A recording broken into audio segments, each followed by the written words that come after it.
Mesdames et messieurs, chers et chers amis qui êtes ici dans la salle ou qui êtes au loin à vos écrans, je vous souhaite la bienvenue à cette conférence qui nous est offerte dans le cycle à ciel ouvert Sciences et Spiritualité, après plusieurs autres conférences, grâce à la Fondation Yves et Inès Oltramar.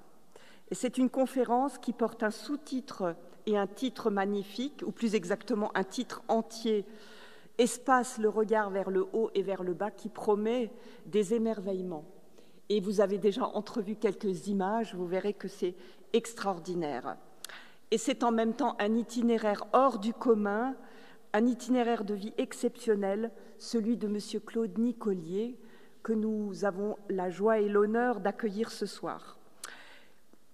Sa carrière est tout à fait extraordinaire. Il est scientifique, il est physicien, il est pilote et astronaute, premier et seul Suisse à avoir été dans l'espace. Je pense que pour les Suisses, c'est quand même quelque chose de particulièrement, une grande fierté particulière. À la fin des années 70, Claude Nicollier est chercheur en astrophysique après des études de physique à l'Université de Lausanne et d'astrophysique à l'Université de Genève, et il est également pilote militaire, pilote de ligne et même pilote d'essai. Donc, la science et l'action. En 1979, son parcours s'oriente vers l'espace.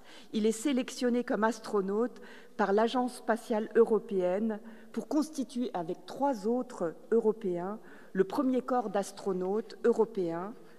Et jusqu'à aujourd'hui, comme je l'ai dit, pas d'autre Suisse n'est allé dans l'espace après lui. Après des années de travaux consacrés à l'élaboration de différents projets spatiaux et la préparation de missions, l'aventure spatiale se concrétise.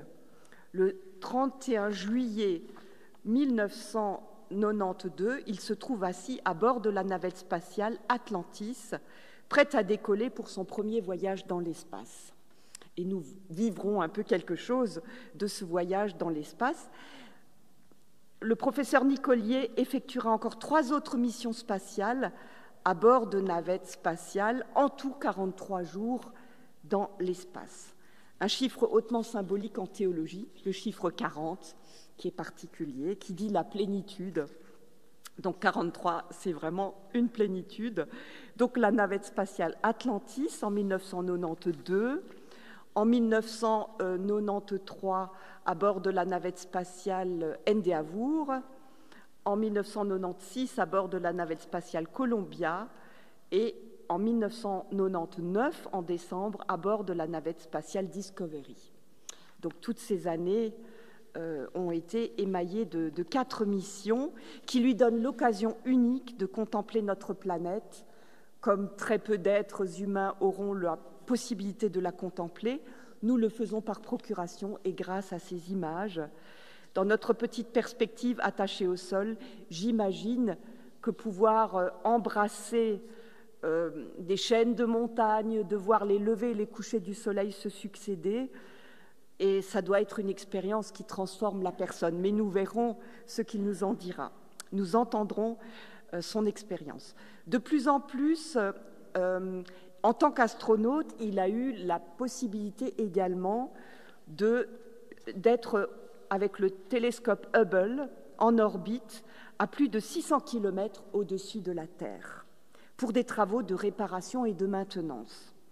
Et lors de sa dernière mission, lorsqu'il s'est rendu pour la dernière fois au chevet de Hubble Space Telescope, il fait l'expérience qu'il a tant préparée et qu'on imagine une expérience tout à fait extraordinaire, la sortie dans l'espace, dans le vide spatial à 28 000 km/h, avec 600 km sous ses pieds et la vue sur la Terre. Donc, je suis très impatiente d'entendre quel effet cela peut produire et quelles impressions l'on ressent en de tels moments.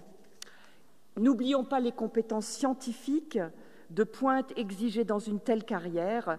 Claude Nicollier a été récipiendaire de nombreuses distinctions, tout comme du doctorat honoris causa de notre université. Aujourd'hui professeur honoraire à l'EPFL, Le professeur Nicolier continue à donner des cours dans le domaine du spatial et certainement d'enthousiasmer de jeunes étudiants et étudiantes pour ce domaine fascinant qui est maintenant ouvert à bien plus de personnes qu'il ne l'a été dans les générations précédentes.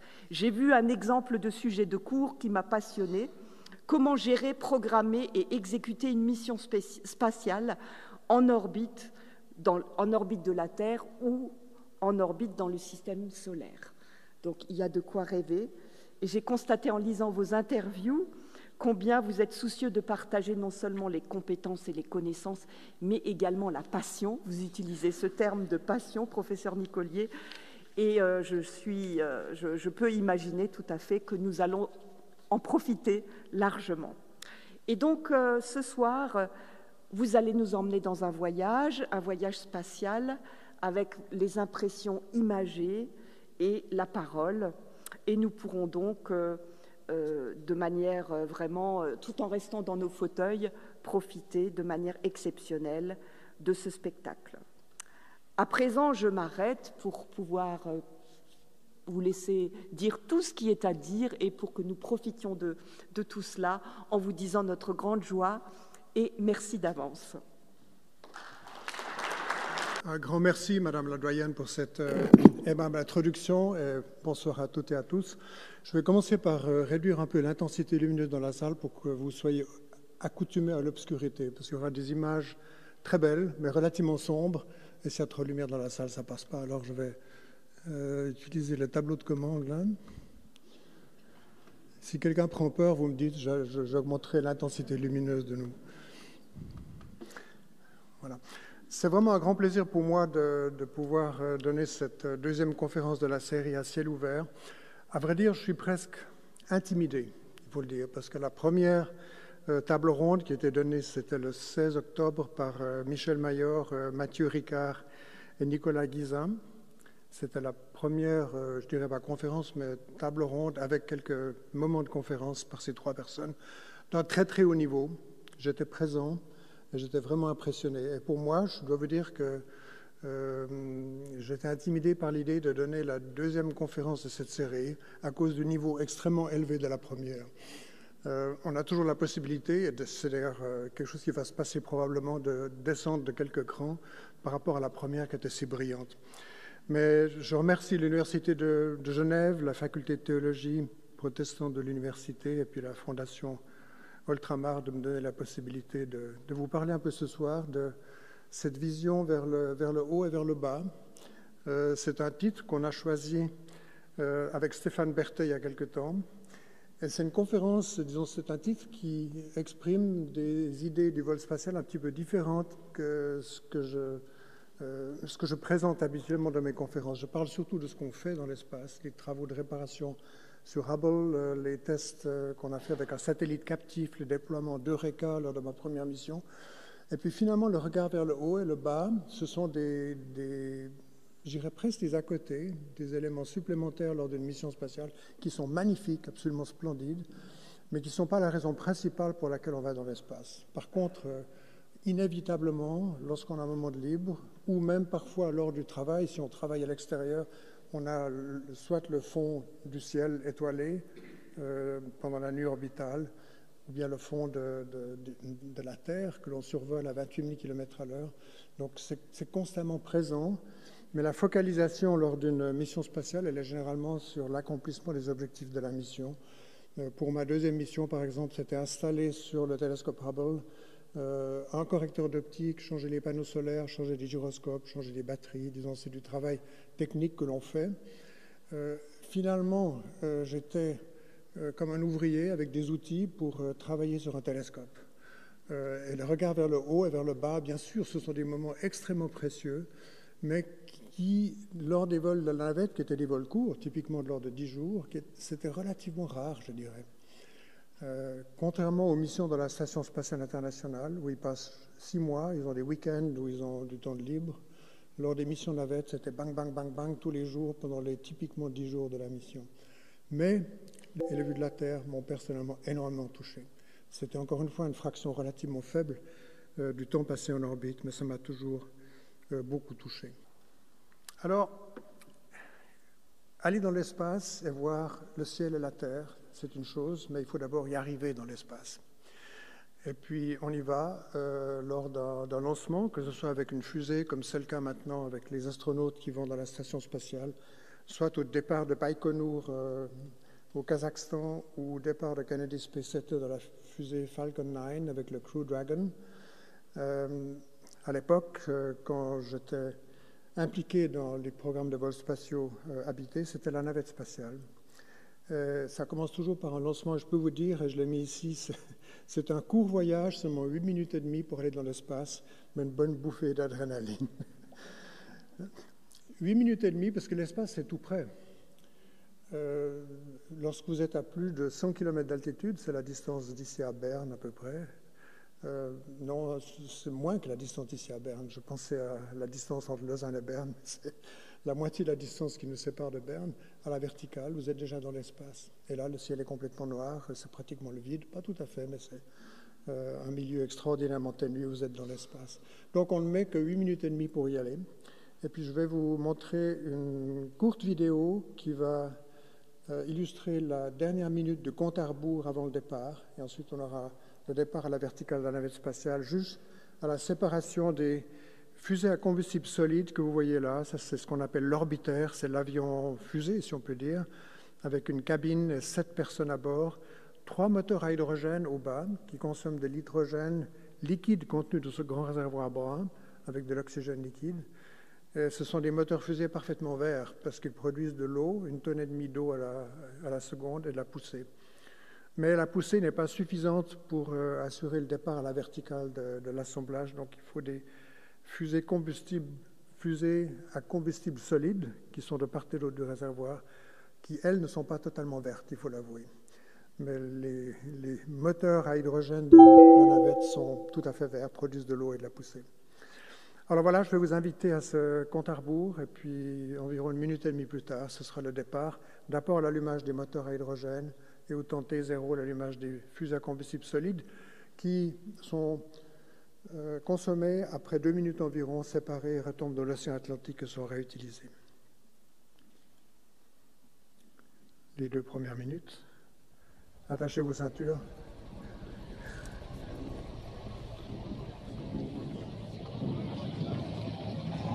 T-minus 90 seconds and counting. Les 7 astronautes sont là dans la cabine. All Les pieds en systems are l'air. go. We're about 90 seconds from the launch of Space Shuttle Discovery.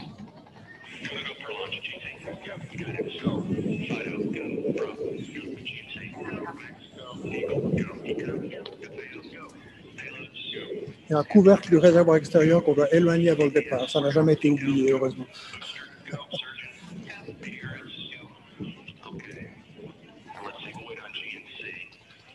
T-minus 60 seconds and counting.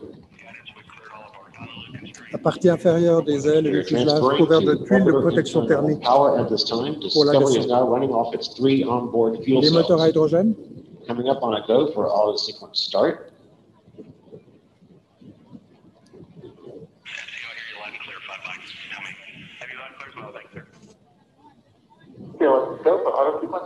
And we have a go for auto sequence start. Discovery's onboard computers have primary control of all the vehicle's critical functions. T-minus 17 seconds and counting. 15, 12, 11, 10, 9, 8, 7. That's it. Start. 2, 1. Booster ignition and liftoff of the Space Shuttle Discovery, returning to the space station, paving the way for future missions. Wait for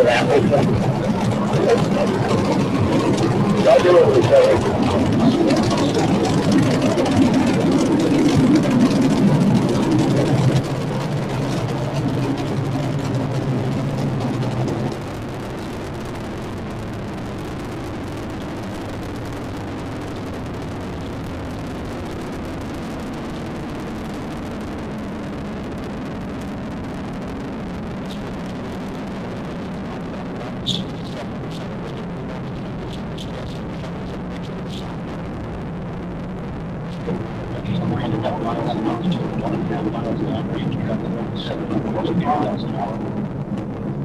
Everything looking good on the guard. 57 seconds into the flight. Just beginning to rev up. You see a 5-fold throttle uncalled from Captain Mountain Steve Crow. Discovery Houston, go at throttle up. Roger, go at throttle up. Throttle up, throttle down, right, Commander Steve Crow.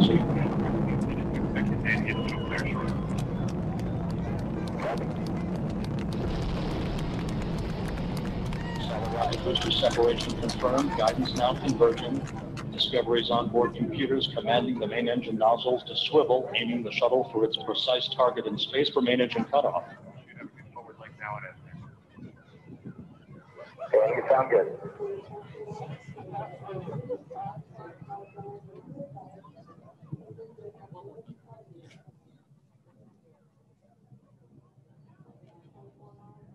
Discovery Houston, negative return. Copy, negative return. Vous avez entendu l'appel du sol negative return, ça signifie qu'on ne peut pas revenir. Il y a ce qu'on appelle des modes d'avortement de la montée. Le premier mode d'avortement, c'est au cas où on perd un moteur pendant la montée. On peut revenir au site de lancement et se poser sur une piste environ 20 minutes après le départ. Mais lorsque on a cet appel negative return, si on a une panne de moteur, il faut continuer. Si on a une panne relativement peu de temps après negative return, on peut se poser en Afrique après 25 minutes de vol. Ou en Espagne, ça dépend de l'inclinaison de l'orbite, negative return. Alors, c'était les 2 premières minutes. On continue la montée pendant 6 minutes et demie supplémentaires jusqu'à main engine cut-off, la coupure des moteurs principaux, où on passe d'une accélération de 3G à 0G en 1 seconde et demie seulement à peu près. Et ça, c'est un moment très spécial. Et je vous dirais que la première impression visuelle que j'ai eue lors de mon premier vol dans l'espace,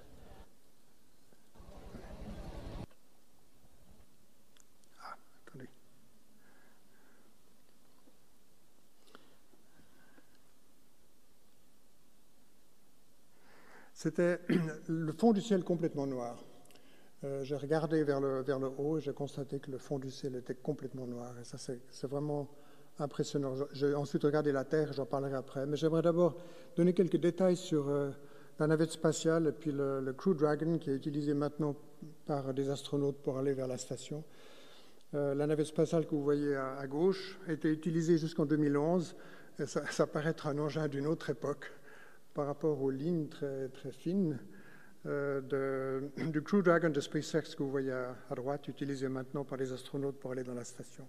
Mais la navette spatiale a rendu possible l'assemblage de la Station spatiale internationale entre l'an 2000 et en 2011 environ. Presque tous les éléments de la station ont été amenés en orbite dans la soute de la navette que vous voyez ici à gauche. Et puis, les astronautes du Crew Dragon, qui est cette nouvelle capsule de SpaceX, sont aussi habillés de manière plus élégante que celle de la navette à l'époque. Vous voyez cette combinaison orange que nous avions pour la... C'était ce qu'on appelait le Launch and Entry Suit. C'était une combinaison utilisée pour la montée en orbite et pour la descente. À droite, vous voyez cette combinaison utilisée par un astronaute lors d'exercices d'évacuation rapide de la navette avec des cordes. Mais vous voyez à gauche que les astronautes du Crew Dragon SpaceX, y compris Thomas Pesquet par exemple, qui va bientôt redescendre. Et puis ici, on a un astronaute allemand, Matthias Maurer, qui va partir bientôt à destination de la station. Donc là, il y a un style tout à fait notable qui était installé dans les vols spatiaux habités, qui n'existait pas à l'époque. Alors, j'ai parlé de l'aspect du ciel de jour. Ça, c'est l'image que je voulais vous montrer de l'aspect du ciel de jour. Pendant le jour orbital, on fait le tour de la Terre en 1h30. On a 1 heure de jour avec le soleil en dessus de l'horizon et une demi-heure de nuit. Pendant le jour orbital, le ciel est complètement noir. Et encore beaucoup plus noir, ce que vous voyez ici. J'ai été toujours impressionné par la noirceur du ciel. Et je me disais que finalement, ce que je voyais, c'était le Big Bang, après 13,7 milliards d'années de refroidissement de l'univers. Je voyais le rayonnement du corps noir à 2,5 degrés Kelvin. ou moins 270 degrés environ. En fait, ce n'est pas vrai parce que c'est une limitation physiologique. C'est que l'œil, lorsque le soleil est au-dessus de l'horizon, à quelque part dans la périphérie du champ de vision, l'œil est sur le mode de jour et il n'a pas la sensibilité pour voir les étoiles et les planètes dans le ciel. Et cette noirceur me faisait penser à ce corps noir à 2,5 Kelvin. Alors voilà l'aspect du ciel de jour. Si on regarde vers le bas de jour, on voyait typiquement, si on regardait dehors à n'importe quel moment, généralement on voyait ceci, à savoir océan et nuages. Comme le 70% de la surface de la Terre est recouverte d'océans et de mer, et bien généralement on survolait la mer. Et puis les nuages, il y en avait presque toujours, pas toujours. Je montrais des exemples de parties de la Terre où il n'y avait pas de nuages, typiquement des déserts, le Sahara, le désert d'Atacama au Chili. Et puis, de nuit, le ciel est tout plein d'étoiles. Vous comprenez cette idée, on est en orbite autour de la Terre, il y a l'ombre de la Terre, le cône d'ombre de la Terre, et on passait dans ce cône d'ombre pendant une demi-heure par orbite, ensuite on avait un lever de soleil, on était pendant une heure pendant le jour orbital, et ensuite de nouveau la nuit. Et pendant la nuit, le ciel tout plein d'étoiles. J'ai été frappé par la beauté du ciel nocturne vu depuis l'espace parce que le fond de ciel est complètement noir. Je l'ai déjà dit, c'est valable pour le jour, mais pendant la nuit orbitale, lors de ce relativement court passage dans l'ombre de la Terre, le fond de ciel étoilé, on voit évidemment étoiles et planètes, et le ciel est magnifique, et la Voie lactée, et tous les objets dans le ciel qui sont diffus et de relativement faible intensité lumineuse comme la Voie lactée ou la lumière zodiacale ressortaient de façon remarquable à cause de la totale noirceur du fond de ciel. Alors que depuis la Terre, même si vous êtes en montagne et qu'il fait très beau, il y a toujours un fond de ciel un peu laiteux, même par très beau temps, parce qu'il y a des phénomènes lumineux dans l'haute atmosphère, ce qu'on appelle l'air glow, qui fait que le fond de ciel n'est pas complètement sombre vu depuis la Terre. Il est complètement sombre pendant la nuit orbitale depuis l'espace. Alors, les levées de soleil, il y en a toutes les heures et demie, ou respectivement toutes les 45 minutes, on a soit un lever de soleil ou un coucher de soleil, qui dure très peu de temps, parce que la traversée de la couche atmosphérique par le soleil qui monte au lever de soleil ou qui descend au coucher du soleil est très rapide, ça dure de l'ordre de 20 secondes. Donc c'est le jour, et tout à coup, 20 secondes plus tard, c'est la nuit. Et là, vous allez voir un lever de soleil, donc il y a d'abord l'horizon qui devient un tout petit peu brillant, comme vous voyez ici, et puis le soleil va se lever. Et voilà, c'est le jour, on a passé en quelques secondes de la nuit au jour.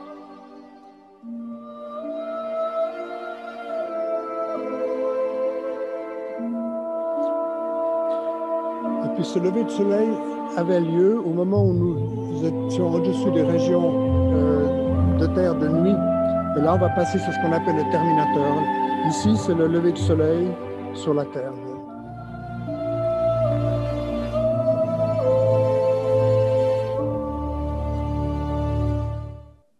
Je voulais préciser que ce lever de soleil qu'on a vu ici est en accéléré, en fait. C'est ce qu'on appelle du time-lapse. Donc, ce n'est pas la vitesse réelle. Mais malgré tout, encore une fois, j'insiste, le lever de soleil, coucher de soleil sont des périodes très, très courtes. Alors, la sensation véritablement magique et profonde ressentie par les astronautes à la vue de la planète Terre est désignée sous le nom de Overview Effect.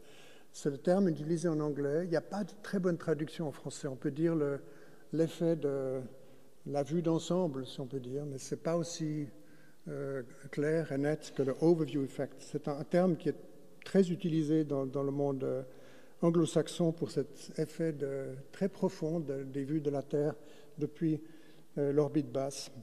Il y a en fait plusieurs éléments dans ce overview effect. Il y a la pure perception visuelle, l'émotion et puis finalement l'aspect spirituel de cette extraordinaire perspective de notre habitat naturel avec toute sa beauté, mais aussi sa fragilité, sa solitude et son histoire absolument fascinante.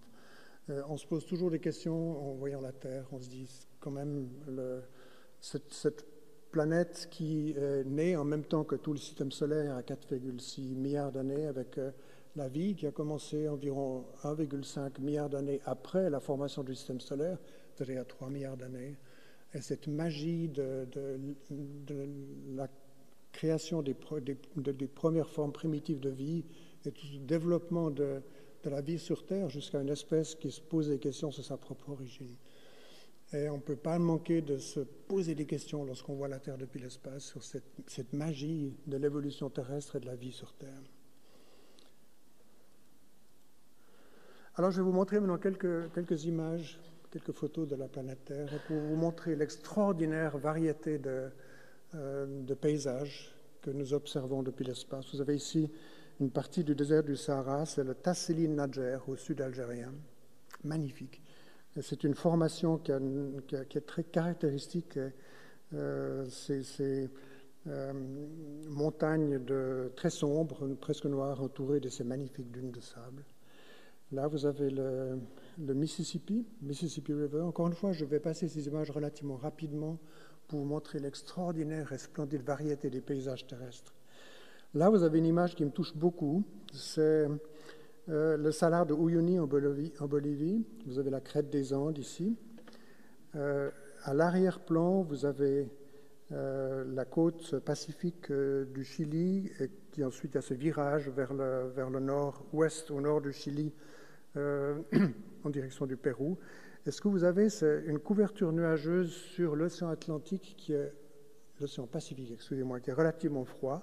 Par contre, vous n'avez aucun nuage sur le désert d'Atacama que vous voyez ici, et puis sur la crête des Andes, le salar de Uyuni, qui est un grand lac salé de 50 km de dimension. Si on regarde derrière nous, il y a tout le bassin de l'Amazonie avec des nuages de nouveau. On a des nuages sur l'océan Pacifique. On a un ciel absolument clair sur le désert d'Atacama et la crête des Andes boliviennes en direction de l'est. Et puis derrière, du côté plus à l'est, on a de nouveau des nuages sur le bassin de l'Amazonie. Et puis ce salar de Uyuni, je me rappelle de nombreux passages sur ce salar, même lorsqu'on était sur l'océan Pacifique, plusieurs minutes avant d'arriver sur le désert d'Atacama, on voyait cette bande brune, cette région de la planète Terre libre de nuages, puis on voyait une espèce d'œil blanc au voisinage de cette bande brune du désert d'Atacama. Vraiment extraordinaire vision du salar de Uyuni depuis l'espace. Là, vous avez les Caraïbes, avec cette magnifique couleur des récifs de coraux et des bas-fonds autour des îles des Caraïbes. La plus grande fraction de ces photos ont été prises depuis la Station spatiale internationale. Vous voyez ici un des panneaux solaires de la station, puis une partie de la station elle-même. Ça, c'est un véhicule Soyouz, le véhicule de réapprovisionnement et puis d'amener des membres d'équipage depuis le Kazakhstan vers la station, qui est accroché dans la partie russe de la station spatiale. On continue. Vous avez ici, vous connaissez cette partie du monde, c'est l'Himalaya. La presque totalité de l'Himalaya, cette photo a été prise lors de ma 3e mission. On regarde en direction de l'ouest, donc dans la direction opposée à la direction de notre mouvement, qui est toujours vers l'est. À l'arrière-plan, vous avez le Pakistan, vous avez le nord de l'Inde, ici avec le fleuve Brahmaputra et le fleuve Gange, là-bas, les deux se rejoignent. En dehors de l'image en haut à gauche, s'écoule en direction du golfe de Bengale. Vous avez cette formidable barrière naturelle qui est la barrière de l'Himalaya avec l'Everest qui est dans cette région. Et vous avez donc le fleuve Brahmaputra qui commence son cours dans les hauts plateaux du Tibet, s'écoule dans cette direction ensuite vers le sud, et puis devient très large dans la région nord-est de l'Inde, qui s'écoule encore une fois en direction d'une rencontre avec le Gange vers le golfe de Bengale. Magnifique. Voir la totalité de l'Himalaya d'un seul coup d'œil. Et puis on a évidemment les hauts plateaux du Tibet, d'une nature très différente du nord de l'Inde. C'est un désert avec des petits lacs bleus, qu'on ne voit pas très bien ici, mais des petits lacs bleus. Vous voyez la différence avec le nord de l'Inde, qui est un environnement très humide avec la mousson chaque année. Magnifique. Et absolument inoubliable. La totalité de l'Himalaya d'un seul coup d'œil. Ça, ce n'est pas le désert de l'Atacama, c'est le désert de Namibie, mais c'est finalement l'équivalent du désert d'Atacama dans la région plutôt sud de l'Afrique, sur la côte ouest. Et vous avez également, comme très souvent, des nuages sur l'océan, cette fois Atlantique, qui s'arrêtent pratiquement sur la côte. Et puis vous avez le désert de Namibie qui est libre de nuages. Donc si vous regardez la Terre dans son ensemble, vous avez cette similitude sur le continent américain et le continent africain, des régions de latitude environ moins 25 degrés ou 25 degrés sud, avec des nuages sur l'océan respectivement Pacifique et Atlantique, et puis ces déserts, le désert de Namibie correspondant au désert d'Atacama. Des atolls. L'océan Pacifique est tout plein d'atolls, et ça c'est une parmi de très très très nombreuses images prises depuis la navette, mais surtout depuis la station spatiale, parce qu'à cause de la longueur de leur expédition, ils prennent beaucoup plus de photos de leur planétaire que nous prenions à l'époque. Magnifique. Là, j'ai presque pas besoin de décrire ce que nous voyons. On a évidemment la mer Rouge, le golfe de Suez, le golfe d'Aqaba, avec Aqaba même ici, Israël, le delta du Nil, la plaine de crue du Nil. C'est une photo prise de nuit, assez brillante parce que c'était éclairé par la lune. Mais on voit très bien les régions de l'Égypte où habitent les gens. Là où il y a la lumière de nuit, il y a de la vie. Il y a de la vie dans le delta du Nil, il y a de la vie le long du Nil, dans la plaine de crue du Nil en direction du sud, jusqu'à un point où tout à coup ça s'arrête. Et là, il n'y a pratiquement plus d'habitation. Puis il y a très peu de lumière dans les déserts, bien sûr. Et ce que vous voyez ici également, c'est air glow, donc cette lumière, cette luminescence de la haute atmosphère à peu près à 100 km d'altitude qui fait que le ciel, vu depuis la Terre, même par temps très clair ou dans les montagnes, le fond de ciel n'est pas complètement sombre à cause de cet effet de luminescence de la haute atmosphère.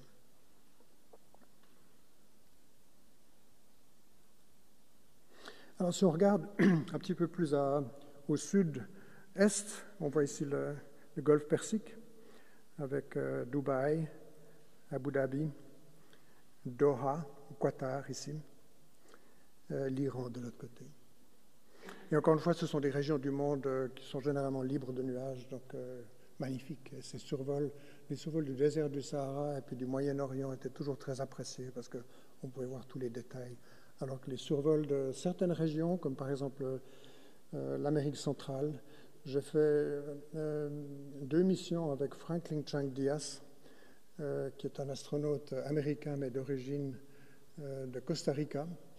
À chaque passage en dessus de Costa Rica, on essayait de voir la Terre, mais c'était toujours recouvert de nuages. On n'a jamais pu voir Costa Rica. Pauvre Franklin Chang Diaz, on n'a jamais pu le voir. Alors que des régions comme l'Égypte, comme je viens de le montrer, ou bien le golfe Persique, sont généralement libres de nuages, bien entendu. Magnifique photo. Et on voit l'intensité lumineuse qu'on a dans ces grandes villes du Moyen-Orient, encore une fois Dubaï et Abu Dhabi ici. Magnifique. C'est la Lune qui a seulement quelques heures, on peut dire, après la nouvelle Lune, donc avec un très très mince croissant, pratiquement pas visible depuis la Terre, parce que la Lune est angulairement tellement proche du Soleil qu'après le coucher du Soleil, la Lune est trop proche de l'horizon. Elle est cachée par l'atmosphère. On peut voir ce mince croissant de lune quelques heures seulement après la nouvelle lune. Magnifique.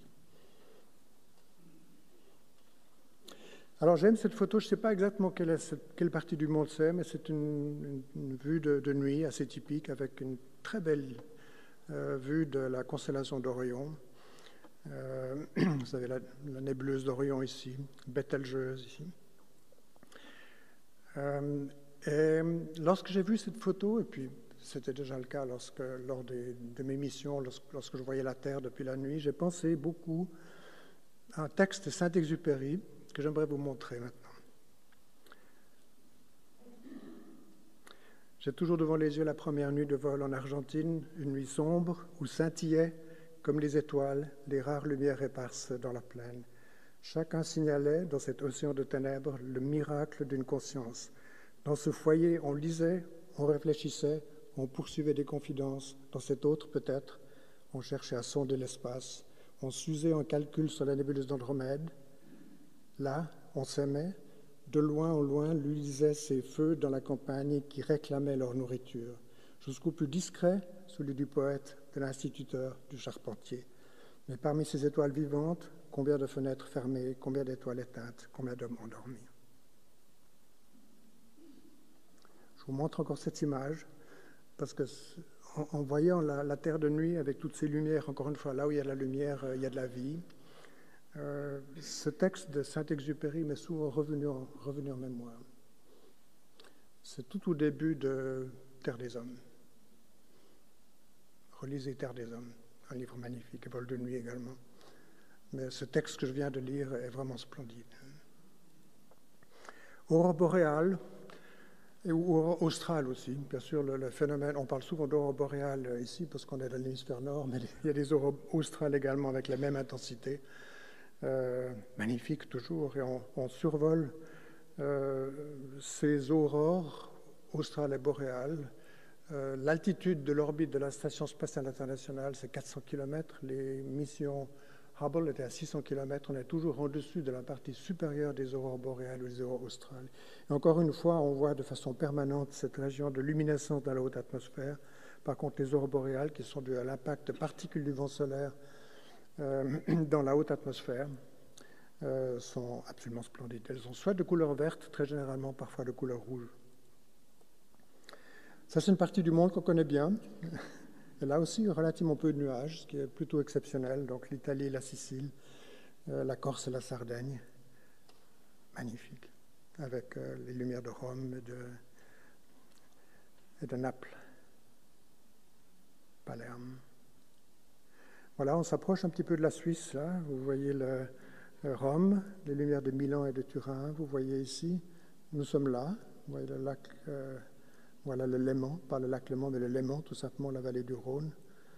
Et puis là aussi, on fait des calculs sur la nébuleuse d'Andromède et sur les exoplanètes, à cet endroit que je montre avec la flèche. Et encore une fois, ces réflexions pendant la nuit, encore une fois, là où il y a de la lumière, il y a de la vie. Et on se pose toutes sortes de questions sur ce que font toutes ces personnes sur la Terre, dans ces villes, dans les campagnes.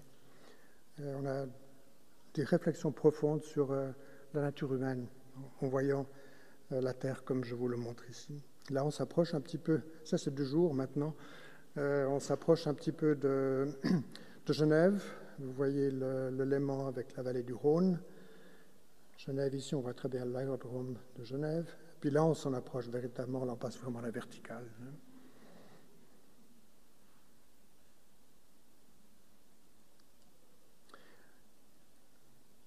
Là, c'est le Caire, avec les pyramides.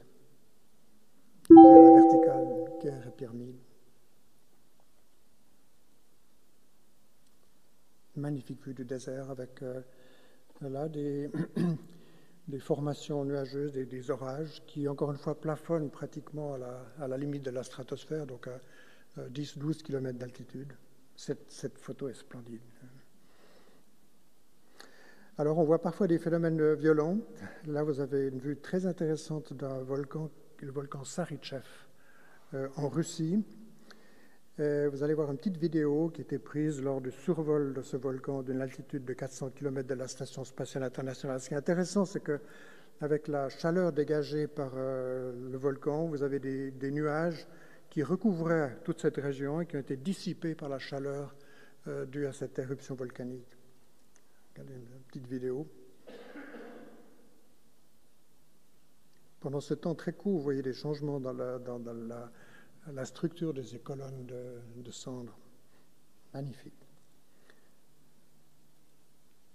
Là, vous avez un autre volcan, c'est ce fameux volcan qui est entré en éruption à l'île de La Palma.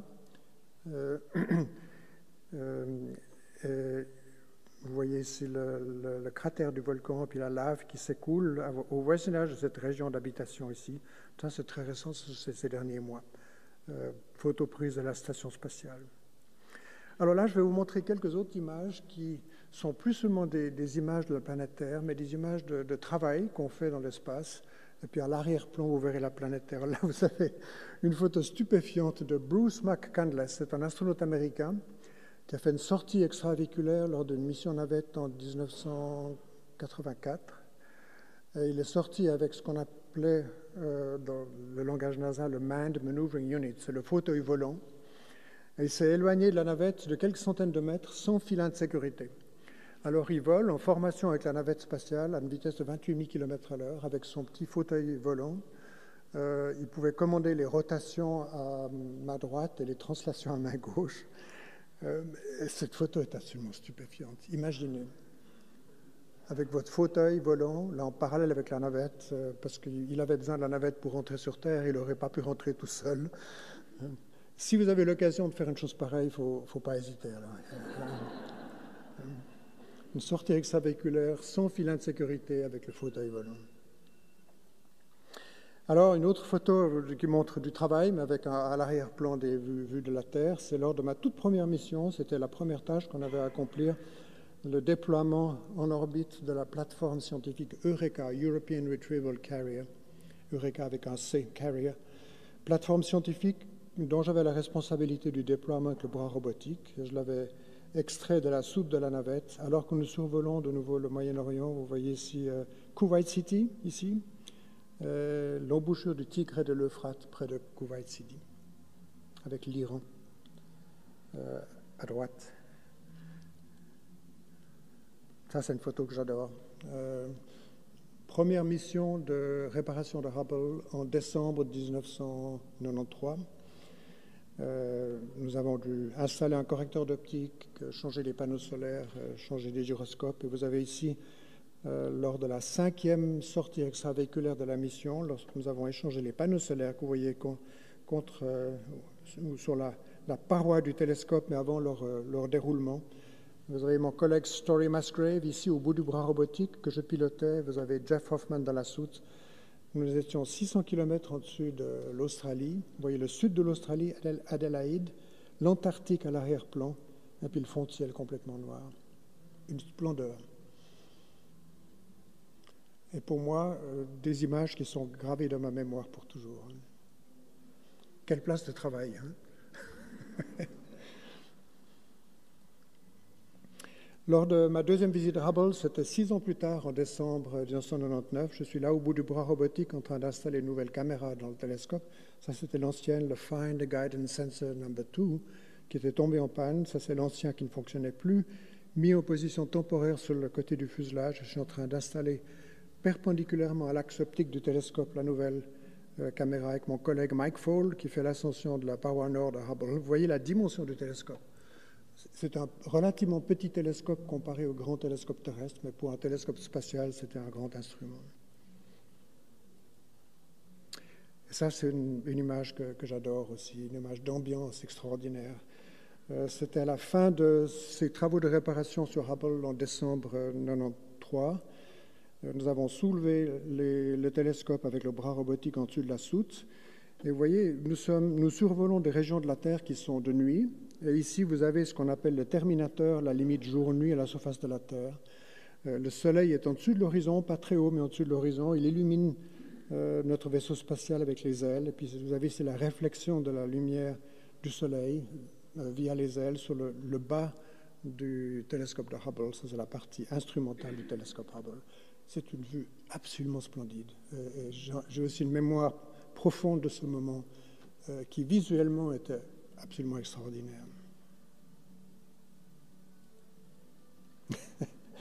Ça, c'est pas une vue du ciel ou de la terre, mais c'est 7 membres d'équipage qui sont vraiment heureux. C'était à la fin de la première visite de Hubble, une mission difficile et qui était une première. C'était la première fois qu'on allait intervenir dans l'environnement spatial avec le vide et puis l'apesanteur et faire des travaux de maintenance majeurs sur un instrument scientifique complexe. Donc c'était une première et ça avait marché à 100%. Donc on était vraiment très, très heureux. C'était avant le déploiement de Hubble. Vous voyez, il est toujours dans la soute avec les nouveaux panneaux solaires que nous avions installés. Avant son déploiement, on a pris cette photo de groupe. J'étais responsable de prendre la photo, c'est pour ça que j'ai la photo, je viens de presser sur le déclencheur. Des moments très, très spéciaux. Il y a des vues de la terre et du ciel, comme je l'ai dit, mais il y a également les contacts humains qui sont extraordinairement profonds et chaleureux, dans un pur esprit de respect et de confiance. Alors, il y a un autre aspect de l'overview effect, c'est la vitesse de déplacement en orbite, encore une fois 28 000 km à l'heure ou à peu près 8 km par seconde, qui nous fait passer rapidement d'un endroit de la planète Terre à un autre. Et ça, je crois que je l'ai bien montré lors des images précédentes. Et on passe d'une culture et de tradition à d'autres très rapidement, d'où un sentiment de connexion globale, d'une très grande unité de notre planète et de ses habitants. On est plus replié sur soi-même lorsqu'on reste toujours au même endroit, mais lorsqu'on passe très rapidement d'un endroit à l'autre, avec typiquement des paysages, des cultures, des religions différentes, eh bien ça nous donne un sentiment d'unité de la planète Terre, un peu comme un organisme gigantesque dont toutes les parties sont importantes finalement et liées les unes aux autres. Et la Terre est finalement un peu comme un vaisseau spatial avec près de 8 milliards de membres d'équipage. Je ne dis pas de passagers, mais de membres d'équipage, parce qu'un passager est passif, un membre d'équipage a la responsabilité de la santé du vaisseau spatial. Nous sommes véritablement sur un vaisseau spatial, encore une fois, avec cette unité qui nous lie, les habitants de toutes les parties de la planète Terre. Nous avons la responsabilité de la santé de notre vaisseau spatial. Une brève vue de la Station spatiale internationale, d'où ont été prises une partie des photos que j'ai montrées. Vous avez la partie américaine, le laboratoire européen, le laboratoire japonais, là, vous avez un Crew Dragon qui est accroché, cette grande barre transversale et des panneaux solaires. Alors, je parlais de cette rapidité de notre déplacement, et là vous avez une prise de vue de quelques minutes qui montre d'une part le déplacement c'est pris de nuit, et vous avez les déplacements des lumières des villes qui sont des traits courbés, et vous avez ici le pôle qui n'est pas le pôle céleste nord ou sud, mais c'est le pôle du plan de l'orbite de la station spatiale vis-à-vis du ciel. Donc il n'y a pas d'étoile polaire ici, parce que c'est un pôle artificiel, si on peut dire. La station spatiale, mais il y a toujours la même orientation par rapport aux repères terrestres survolés, donc c'est un effet de rotation par rapport aux étoiles. Et puis le pôle que vous avez ici, c'est la direction perpendiculaire au plan de l'orbite qui intercepte la sphère céleste. Mais c'est une très belle photo. Et puis, je vais vous montrer maintenant une très belle vidéo qui va illustrer un passage sur l'Europe. Vous avez ici, avant que je le fasse démarrer, je vais vous montrer ce qu'on voit ici. Ça, c'est l'Angleterre avec Londres. Vous avez les Pays-Bas et la Belgique. Vous avez les lumières de Paris. On a la Suisse qui est là derrière le bras robotique. Malheureusement, il y a le bras robotique qui est là, mais on n'a pas pu l'écarter. Vous avez également toujours et encore l'air glow, cette luminescence dans la haute atmosphère. Je vais commencer la vidéo, puis je vais l'arrêter de temps en temps parce qu'on va aller depuis cette région, sur l'océan Atlantique, jusque dans la région de l'Égypte, une magnifique traversée de l'Europe et puis de la mer Méditerranée. Alors je vais démarrer la vidéo.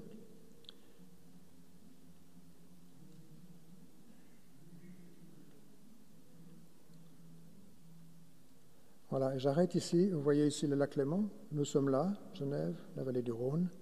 On a derrière le bras robotique, on a les lumières de Milan et de Turin, la Corse et la Sardaigne. Je continue. On va passer sur la mer Adriatique, juste à l'est de l'Italie, que vous voyez ici à droite, avec les lumières de Rome et de Naples. Vous voyez les étoiles qui se lèvent ici. Voilà, on va passer sur la Grèce bientôt. Encore une fois, c'est en accéléré, c'est un time-lapse. Là, je vais l'arrêter. Donc, on est en train de traverser la Méditerranée, on voit les lumières d'Israël. On voit le delta du Nil de nouveau, avec le Caire ici, et puis le bassin de crue du Nil. Il y a quelques nuages là, ce qui est plutôt exceptionnel sur l'Égypte. Là, il y a quelques nuages, ça arrive. Voilà, c'est ça. Voilà, alors je parlais de cet overview effect qui est dû au fait que nous sommes à une grande altitude, donc l'horizon d'une altitude de 600 km, il est à peu près à 2500 km, donc on pouvait voir une région entière d'environ 5000 km. 5000 km, ça fait à peu près du Portugal jusqu'au Caire ou même jusque dans la région du Golfe Persique. Donc si on était sur la Libye, par exemple, on regardait vers l'ouest, on voyait le Portugal et l'Espagne, et si on regardait vers l'est, on pouvait voir l'Égypte et même au-delà de l'Égypte. C'est également pratiquement la dimension du continent américain aux États-Unis, entre Los Angeles et New York ou Boston. Donc il y a ce premier effet du overview effect, et puis le deuxième, c'est la vitesse dont je viens de parler. Puis le troisième aspect de l'overview effect, c'est l'overview effect vers le haut. J'ai passé pas mal de temps pour parler du bas, maintenant on va parler du haut. Avec la splendeur du ciel étoilé pendant la nuit orbitale, j'en ai déjà parlé, avec ce fond complètement noir. 30 minutes par orbite, c'est les très précieux et magnifiques résultats obtenus par des sondes et robots envoyés dans le système solaire. Et les stupéfiantes images obtenues par le télescope Hubble, ce sont des outils conçus et utilisés pour tenter de répondre aux grandes questions que nous posons sur notre monde et sur nous-mêmes. Donc maintenant, après cet overview effect vers le bas, y compris celui qui est dû à la vitesse, il y a l'overview effect vers le haut. Mais notre vision du ciel nocturne à l'œil nu est évidemment considérablement augmentée par l'envoi de robots et de sondes dans le système solaire que nous faisons depuis des décennies, et puis également les images obtenues par des télescopes, typiquement le télescope Hubble. Alors, tout d'abord, les vues du ciel pendant la nuit orbitale. C'est un peu ce que je vous ai décrit, mais maintenant c'est une image qui montre le défilement des villes, d'une part, toujours le air glow, cet effet de luminescence dans la haute atmosphère, et puis les étoiles qui se déplacent là.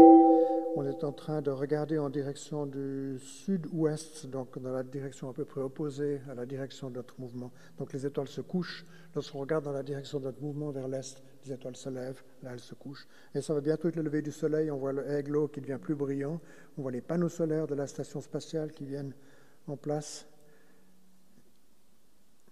On passe sur des grandes villes ici, je ne sais pas exactement lesquelles. Dans un tout petit moment, on aura le lever du soleil.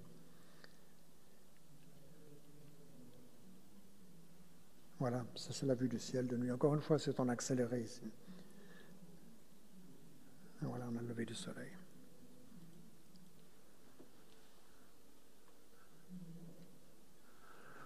Alors, je dis qu'on a envoyé des sondes et des robots dans le système solaire. On a envoyé également, bien sûr, des êtres humains sur la Lune dans les années 60. Au début des années 70, dans le programme Apollo, cette magnifique vue de la Terre. J'aimerais citer l'astronaute du vol Apollo 8, qui était en décembre 68, donc quelques mois avant le premier alunissage, Bill Anders, qui a dit que nos missions avaient pour objectif d'étudier la Lune, mais nous avons découvert la planète Terre. Parce qu'il y a eu énormément d'attention qui a été portée sur la planète Terre, ce magnifique bijou dans le ciel vu depuis la Lune. La Lune est plutôt ennuyeuse du point de vue des couleurs. C'est extrêmement intéressant comme topographie avec des cratères, des montagnes et des plaines, ou des mers, comme on les appelle. Mais du point de vue de couleur, la Terre est absolument magnifique, comme un bijou, un joyau dans le ciel. Alors, on a étudié également, là je parle toujours de cet overview effect, avec tous les instruments que nous avons envoyés dans le système solaire et au-delà. Vous avez ici pris avec le Lunar Reconnaissance Orbiter, qui est un orbiteur qui est en orbite autour de la Lune et qui nous livre des images extrêmement détaillées de toute la surface de la Lune. Et là, vous avez le pôle sud de la Lune, qui est l'endroit où les prochaines missions lunaires vont se poser d'ici quelques années seulement. L'objectif de la NASA est d'avoir une femme américaine au pôle sud de la Lune en 2024, avec un homme américain, mais la commandante, il n'y aura pas de commandant, il y aura une commandante, une femme, dans la région du pôle sud de la Lune, où vous avez des cratères dont l'intérieur est constamment à l'ombre. Par contre, le bord du cratère est pratiquement constamment au soleil, ce qui est un avantage, parce qu'on peut avoir des panneaux solaires, on peut avoir de l'énergie. Alors si vous êtes dans une région équatoriale de la Lune ou de latitude moyenne, la Lune tournant sur elle-même par rapport au Soleil en 28 jours, vous avez 2 semaines de jour, ensuite, ça va, 2 semaines de jour, mais les 2 semaines de nuit qui suivent sont pénibles parce que la température descend à moins 100 degrés ou moins, donc il faut vraiment prendre les pullovers et les couvertures. Et on a meilleur temps d'aller au pôle sud ou au pôle nord, mais le pôle sud, il y a plus de cratères, donc c'est le plus favorable. Et si on monte sur le bord des cratères, on est constamment au soleil. Le soleil sera toujours très bas sur l'horizon. Il fera un tour complet en 28 jours. La Terre sera toujours dans la même région du ciel, mais elle montera et descendra parce que l'axe de rotation de la Lune par rapport au plan de l'orbite de la Lune autour de la Terre n'est pas exactement perpendiculaire. Donc on a un effet, on verra la Terre qui monte et qui descend, mais toujours au même endroit. Puis le Soleil fera en 28 jours le tour pratiquement à l'horizon. Si vous avez l'occasion d'y aller, là aussi, il ne faut pas hésiter. Hein. Ah, cette vue est magnifique. C'est un cratère de Mars qui s'appelle le cratère Victoria. Vous voyez des petites dunes de sable au fond de ce cratère. Mars a une atmosphère très ténue de gaz carbonique, mais une atmosphère. Vous avez des tempêtes de sable, vous avez du vent sur Mars, puis vous avez des dunes de sable, comme vous voyez ici. Cette photo est magnifique. Et vous avez bien sûr Perseverance, le robot Perseverance sur Mars depuis plusieurs mois, avec le petit hélicoptère Ingenuity. Donc la NASA a réussi cette magnifique performance, non seulement de se poser à un endroit extrêmement intéressant de la surface de Mars avec leur rover Perseverance, mais ils ont déployé ce petit hélicoptère qui a fait une quinzaine de vols déjà, dans une atmosphère tellement ténue que la pression, respectivement la densité sur la surface de Mars, est équivalente à ce que nous avons dans notre atmosphère à 30 km d'altitude. Donc il n'y a pas beaucoup d'hélicoptères qui ont évolué à ces altitudes. Donc il fallait vraiment, sur le plan technique, avoir un hélicoptère extraordinairement performant, extrêmement léger aussi, mais ils ont opéré cet hélicoptère avec succès à plusieurs reprises. Regardez cette belle image. Jupiter, vue de la sonde Juno, qui est une sonde de la NASA qui explore Jupiter et ses satellites depuis plusieurs mois déjà, qui nous donne une vue extrêmement détaillée de tous les tourbillons qu'on a dans l'atmosphère jupitérienne. Saturne, vue de Cassini, une autre sonde américaine qui n'est plus en action maintenant. Elle a terminé sa mission en 2016 environ, mais elle est restée plusieurs années aux environs de Saturne pour étudier la planète, ses anneaux et ses quelques 60 satellites. Regardez cette splendide image. Ces deux satellites de Saturne, Rhea et Epiméthéus. Rhea, c'est le grand, Epiméthéus, le petit, avec une vue des anneaux également magnifique. D'une part, il y a la beauté de ces images et le contenu scientifique absolument extraordinaire révélé par ces sondes et ces robots. Et on a un des satellites de Saturne qui s'appelle Enceladus, qui est recouvert d'une couche de glace, comme d'ailleurs un satellite de Jupiter qui s'appelle Europa, recouvert d'une couche de glace, et on pense qu'il y a un océan en dessous de cette couche de glace, et on a de temps en temps des fissures de cette couche de glace, et puis de l'eau, ou plutôt de la glace, qui est projetée à l'extérieur de la surface de la planète, Enceladus. Et en janvier 2005, on a une sonde de l'Agence spatiale européenne, Huygens, qui s'est séparée de Cassini et qui s'est posée en douceur sur Titan, le plus grand satellite de Saturne. Et pendant quelques minutes, on a eu ces images. Après, le système est tombé en panne, mais on a eu les premières images de la surface d'un corps céleste autre que la Terre ou la Lune ou Mars. C'était réalisé par l'Agence spatiale européenne déjà en 2005. Il y a eu une très belle mission, la mission Rosetta, qui a étudié la comète 67P. Le rendez-vous avec la comète a eu lieu à une distance d'à peu près 500 millions de kilomètres, après 10 ans de voyage de Kourou, la base de lancement en Guyane française, jusqu'au rendez-vous avec ce gros caillou en forme d'os à peu près, qui a environ 5 km de dimension maximum. Et vous allez voir une petite vidéo qui montre ce noyau de cette comète 67P lorsqu'il était relativement proche du Soleil. Et puis tous les éléments volatiles de ce noyau de comète sont évaporés. C'est ça qui donne lieu à la queue de la comète. Regardez ça. Magnifique. Magnifique et sur le plan scientifique extraordinairement utile pour la compréhension des comètes. On a aussi beaucoup d'images du Soleil. Le Soleil actif, il est très actif dans des domaines de longueur d'onde qui ne sont pas accessibles depuis la Terre, parce qu'ils sont filtrés par l'atmosphère. Alors l'accès à l'espace nous donne des visions extraordinaires du Soleil actif. Vous voyez que là, on n'a pas seulement un disque jaune avec des taches, ce qui est le cas lorsqu'on regarde le Soleil avec un filtre depuis la Terre, mais on a des phénomènes extrêmement violents qui ont lieu à la surface du Soleil et qui projettent d'ailleurs un grand nombre de particules dans le système solaire, c'est le vent solaire. Alors Hubble, bien sûr très cher à mon cœur, puisque j'ai eu l'occasion de le visiter à 2 reprises, en 93 et en 99, et faire des travaux de réparation, de très belles images de Hubble qui survole un désert. Et je vous donne un tout petit cours d'astronomie en 13 images prises par Hubble. Hubble étudie bien entendu des objets éloignés comme des galaxies, des amas de galaxies, amas globulaires qui sont des concentrations de symétrie sphérique de l'ordre de grandeur d'1 million d'étoiles. des nébuleuses gazeuses, alors qu'une galaxie typiquement a de l'ordre de 100 milliards ou 200 milliards d'étoiles. Nébuleuses gazeuses qui sont des nébuleuses, des grandes masses de gaz et de poussière, mais essentiellement de gaz d'hydrogène dans notre galaxie et dans les autres galaxies, et qui sont des pépinières à étoiles. Les étoiles naissent à partir de condensation de globules dans ces nébuleuses gazeuses. Nébuleuses planétaires qui sont des étapes finales de vie des étoiles avec éjection de grandes quantités de gaz et qui sont extrêmement touchantes du point de vue esthétique. En tout cas, on a des couleurs magnifiques et puis très souvent une symétrie intéressante de ces formations qui marquent la fin de vie des étoiles. Des planètes, Saturne, Mars et des comètes. Voilà tous les objets étudiés par Hubble. Tout spécialement les objets qui sont en haut, les galaxies et les amas de galaxies. Là, vous avez une image typique, une image profonde de Hubble qui montre d'une part quelques étoiles. Tous les objets qui sont accompagnés de croix sont des étoiles, des objets ponctuels. À l'avant-plan, tous les objets qui ne sont pas accompagnés d'étoiles, qui sont un peu diffus, ou des objets très petits à grande distance, sont des galaxies. Donc, encore une fois, typiquement de l'ordre de 100 à 200 milliards d'étoiles par galaxie. Magnifique. Ça, c'est un regard non seulement dans la profondeur de l'univers, mais dans le passé de l'univers. Tous les objets qui sont de faible intensité ici et qui sont petits sont des objets très éloignés. On les voit tels qu'ils étaient, typiquement il y a des milliards d'années dans le passé.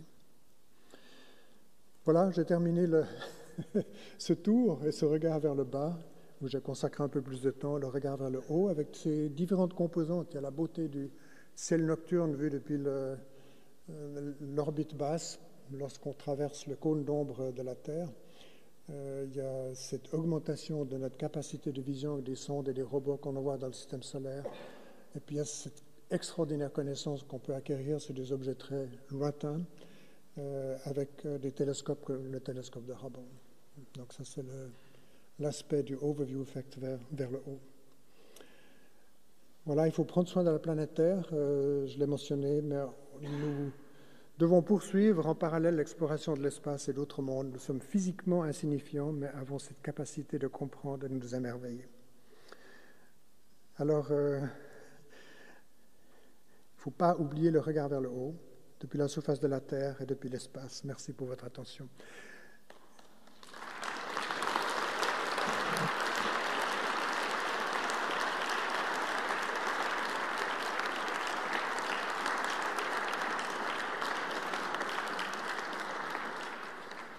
Alors, j'aimerais vous montrer encore une image parce que, alors il est 7h20 maintenant, dans environ 40 minutes, on aura la séparation du Crew Dragon de la Station spatiale internationale avec les 4 membres d'équipage que vous voyez ici. On a Aki Oshide du Japon, on a Thomas Pesquet, Megan McArthur et Shane Kimbrough, qui est le commandant, qui sont maintenant, non pas comme vous les voyez ici, mais ils sont dans la capsule.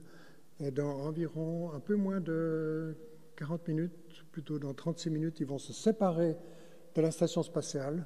Ils vont passer quelques temps au voisinage de la station et ils vont ensuite faire une manœuvre de désorbitation pour rentrer dans l'atmosphère et se poser en Floride, dans l'océan Atlantique, au large de la côte est de la Floride, aux environs de 4h30 du matin, demain matin. Donc je voulais vous le dire quand même parce que c'est, croyez-moi, des moments qui sont critiques, qui sont dangereux, techniquement difficiles. Il y a énormément de personnes qui s'occupent, là c'est essentiellement les gens de SpaceX et moins les gens de la NASA, parce que c'est une opération qui est gérée par SpaceX. Il y a l'équipage à bord et puis on leur souhaite une bonne rentrée sur la Terre dans les heures qui vont suivre. Je ne voulais pas manquer de le mentionner.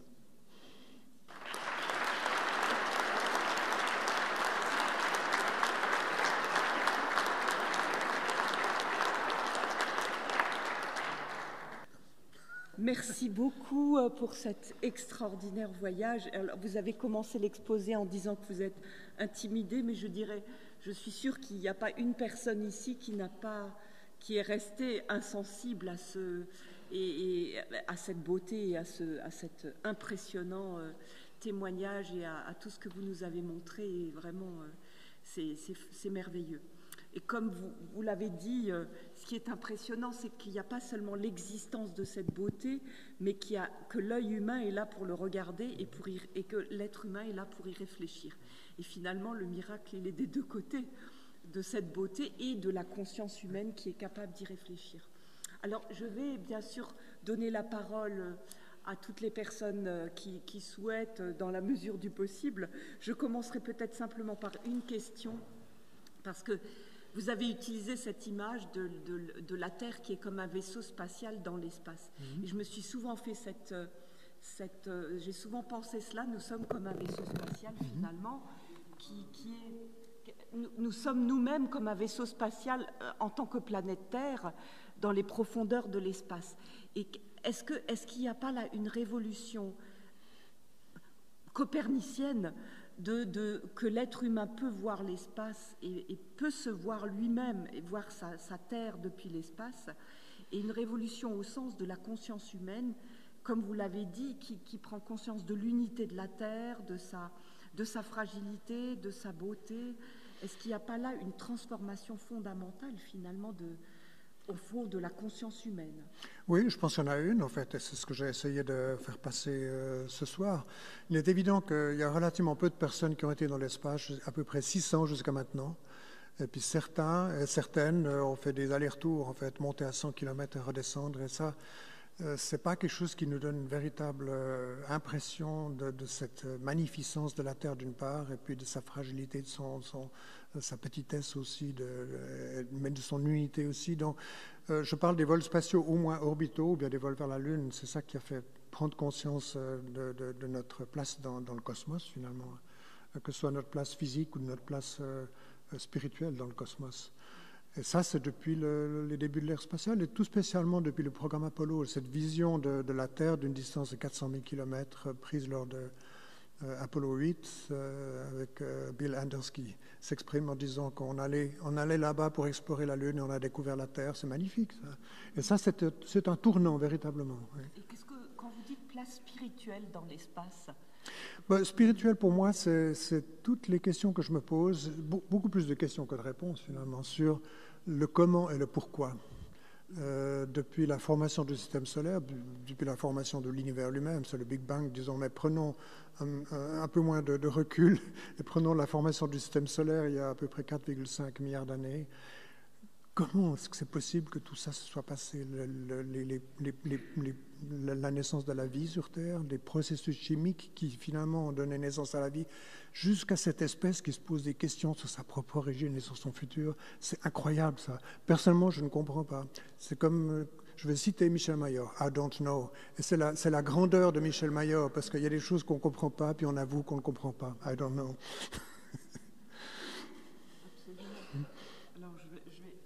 Voilà, je crois que plusieurs aspirent à pouvoir poser des questions. Prenez toute la place, peut-être. Non, mais je vous en prie. Voilà. Bonsoir, merci de me donner la parole. Reda El Andalousi, ravi de vous entendre de nouveau. J'ai hésité avant de poser cette question parce que je vous connais plutôt pudique, me semble-t-il. Aussi, j'aimerais vous demander si c'était possible de commenter votre trajectoire personnelle depuis celle d'une personne plutôt scientifique, rationnelle, dirigée par son intellect, et quel a été votre voyage à travers la vie, mais voyage plus spirituel, au contact de ce que vous avez vu d'exceptionnel. Bon, mon voyage depuis ma tendre enfance, c'était le voyage de la passion. Passion pour les étoiles. J'étais vraiment passionné par l'astronomie et je ne sais pas d'où ça vient. Un peu de mon père qui m'a beaucoup encouragé à utiliser un petit télescope et à regarder les taches du Soleil, les cratères de la Lune et les anneaux de Saturne. Et puis de construire des modèles réduits. Ma deuxième passion était la passion pour l'aviation. Dans tout ce qui se passait au-dessus de l'horizon, que ce soit des étoiles dans le ciel ou bien des machines volantes, j'adorais. Et c'est en fait, pour moi, c'était le fil rouge, c'était la passion. Parce que quand on a la passion, faire des études de physique, quand on adore les sciences, c'est finalement pas tellement difficile, parce que très naturellement, on essaie de comprendre, donc on travaille, donc on comprend. Je comprends relativement peu la physique, disons, mais je comprends suffisamment pour pouvoir être relativement efficace dans un métier comme celui que j'ai exercé. Et puis, la passion pour l'aviation aussi, pour moi, il était naturel, quand j'ai fait mon service militaire, de devenir un pilote militaire. Et puis, à peu près presque 40 années que j'ai passé comme pilote militaire, de l'âge de 21 jusqu'à l'âge de 60, c'était du bonheur. Donc, le fil rouge, c'est véritablement la passion. Si on a la passion, et puis il faut travailler, on ne peut pas vivre seulement de la passion, il faut travailler, mais travailler est quelque chose qui devient facile quand on a la passion, parce qu'on aimerait comprendre. Et ça devient tout à fait naturel de prendre des bouquins, et puis de résoudre des équations différentielles, et puis d'essayer de comprendre. Voilà, c'est un résumé du fil rouge, je dirais. Donc, études de physique à Lausanne, astrophysique à Genève, comme cela a été mentionné par la doyenne. Mais tout ça me paraissait très naturel. J'ai dû travailler, oui, mais c'était du travail qui me procurait beaucoup de plaisir. D'ailleurs, le travail d'un scientifique pour les découvertes, c'est quelque chose qui amène énormément de bonheur. Michel Mayer est un exemple. Il a beaucoup de bonheur à comprendre les exoplanètes et à les expliquer. Merci.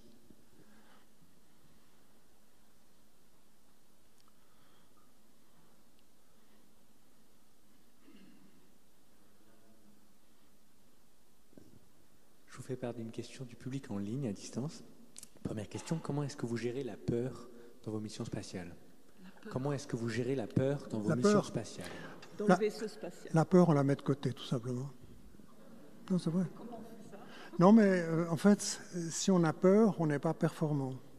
Si on est un petit peu inquiet, je dirais que la montée en orbite avec la navette, tout spécialement les 2 premières minutes avec les boosters accrochés à nous, qui avaient causé l'accident de Challenger en 86, on est peut-être vaguement inquiet et soucieux. Et si on est vaguement inquiet et soucieux, on peut toujours et encore travailler et être efficace dans ce qu'on fait. Si on a peur, on n'est pas capable, ou alors on agit de façon non rationnelle, et puis ça peut conduire à des problèmes graves ou à des accidents. Donc la peur, on la met de côté. En fait, la boule de feu après le départ, c'est arrivé malheureusement à mes collègues de Challenger 73 secondes après le départ, le 28 janvier 86, avec Challenger. C'est pas une chose dont on a peur, on se dit pas « oui, ça risque d'arriver ». Pour moi, ça n'avait aucune importance pour moi personnellement. J'avais beaucoup plus peur pour ma famille, parce que ça aurait été dramatique pour ma famille. Mais pour moi, ça n'a strictement aucune importance. La boule de feu après le départ, vous comprenez ? Donc la peur, on la met de côté, et puis si ça arrive, ça arrive. Et pour moi, ça m'aurait... Bon, je n'aurais pas eu le temps d'y penser, mais avant le départ, je me disais, j'espère que ça va bien tourner, pas tellement pour moi, mais pour ma famille. En ce qui concerne remplir les objectifs de la mission, là, je voulais que ça marche pour moi-même et pour toute l'équipe qui avait travaillé sur Hubble. On ne voulait pas les décevoir. Non, la peur, on la met de côté. Alors j'ai une autre question du public à distance également. S'il était possible d'atteindre un autre système stellaire durant votre vie, où iriez-vous et quel livre prendriez avec vous? S'il était possible d'aller dans un autre système stellaire que le nôtre, où est-ce que vous iriez? Et qui l'emmènerait avec lui? À quel livre vous emmèneriez avec vous? Terre des hommes et vol de nuit, les deux. Mais je vous dirais qu'on ne lit pas beaucoup quand on est dans l'espace. Quand on a un moment de libre, on ne lit pas, mais on est à la fenêtre, bien sûr. Mais c'est clair que si on a une très longue mission, on peut lire. Mais pendant les missions navette, typiquement de 10 jours, 13 heures de travail par jour, par période de 24 heures, très peu de temps pour regarder la Terre et le ciel. On ne lisait pas ou on ne regardait pas des vidéos. Par contre, si j'avais un voyage en direction d'Alpha du Centaure, à une vitesse de la moitié de la vitesse de la lumière, ce qui prendrait 8 ans à peu près, je prendrais Saint-Exupéry. Les œuvres complètes.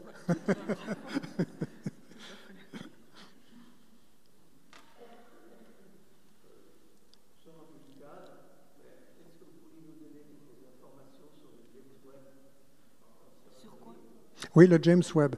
Alors, le James Webb Space Telescope, c'est, bon, on dit parfois que c'est le successeur de Hubble. Ce n'est pas exactement le successeur de Hubble, mais c'est le prochain grand télescope qui va être lancé, en principe, le 18 décembre de la Guyane française avec une Ariane 5. C'est un projet de coopération entre la NASA, l'Agence spatiale européenne et l'Agence canadienne. Il s'agit d'un grand télescope avec un diamètre de miroir segmenté. Il a 18 segments. En fait, j'ai même ici un petit James Webb. 6,50 mètres de diamètre, donc un beaucoup plus grand diamètre que Hubble, qui a un diamètre de 2,40 mètres. Et puis, il sera placé sur le point de Lagrange L2 du système Soleil-Terre. Il sera toujours à 1,5 million de kilomètres de la Terre, dans la direction de l'anti-Soleil. Il suivra la Terre dans son mouvement orbital autour du Soleil.